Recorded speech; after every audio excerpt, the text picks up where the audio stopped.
The fork freezes halfway to his mouth. The entire diner goes silent as the officer's hand slams against the table, rattling dishes and silverware. I said, "Let me see your ID now." Marcus Thompson doesn't flinch. His jaw tightens, but his voice stays level. "I'm eating breakfast, officer. Is there a problem?" What happens in the next 60 seconds will expose a truth this small-town cop never saw coming. It's 7:42 a.m. at Ruth's Diner in Clarkston, Georgia. Marcus sits alone in the corner booth, nursing black coffee and scanning case files on his phone. 17 years with the FBI. Undercover narcotics, a decorated agent who's taken down cartel operations across 3 states. But right now, in his worn hoodie and faded jeans, he's just another black man eating eggs and toast. Officer Dale Brennan approaches the table. 31 years old. 6 complaints filed. 0 sustained. He's gotten comfortable in this town where he knows every face-sore thinks he does.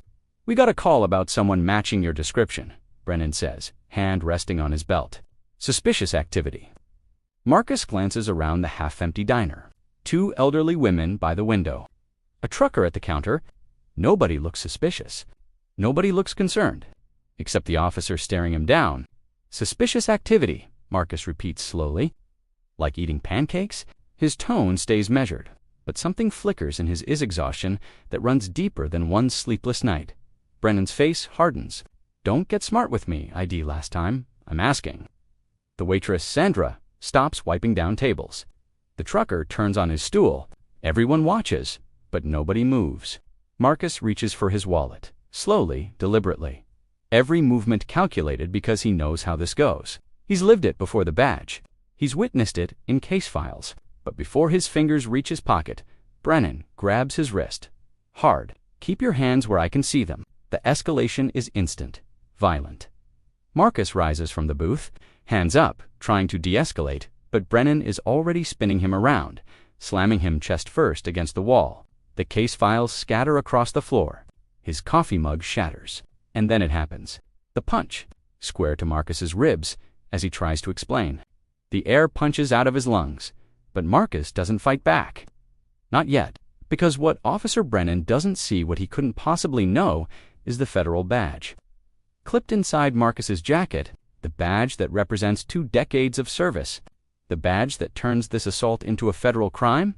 "You're making a mistake," Marcus manages between gasps. Brennan tightens the cuffs.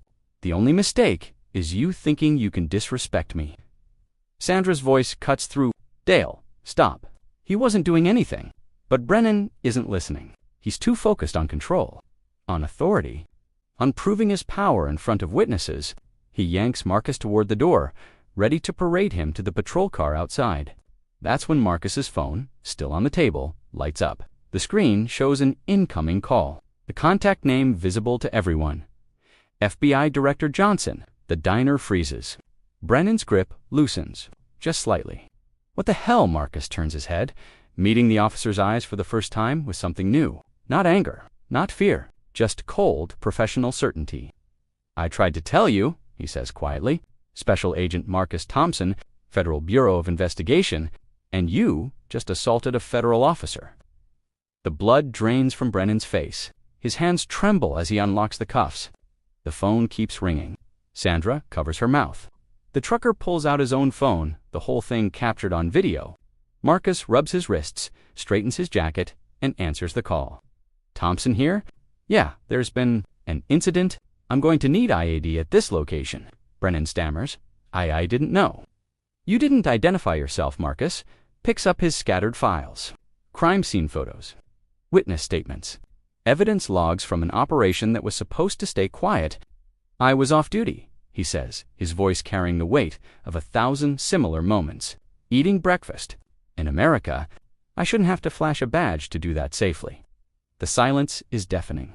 By noon, Officer Brennan is suspended pending federal investigation. By evening, the video has 2.3 million views. By week's end, the Justice Department opens a civil rights probe into the entire Clarkston PD. He finishes his case. Takes down the trafficking ring he'd been tracking for 8 months. Then returns to Ruth's Diner, orders the same breakfast, and sits in the same booth. Because that's what agents do. They keep showing up. Even when the world makes them prove they belong, sometimes the most dangerous assumptions are the ones we make about people we never take time to see. What would you have done in Marcus's position? Let me know below.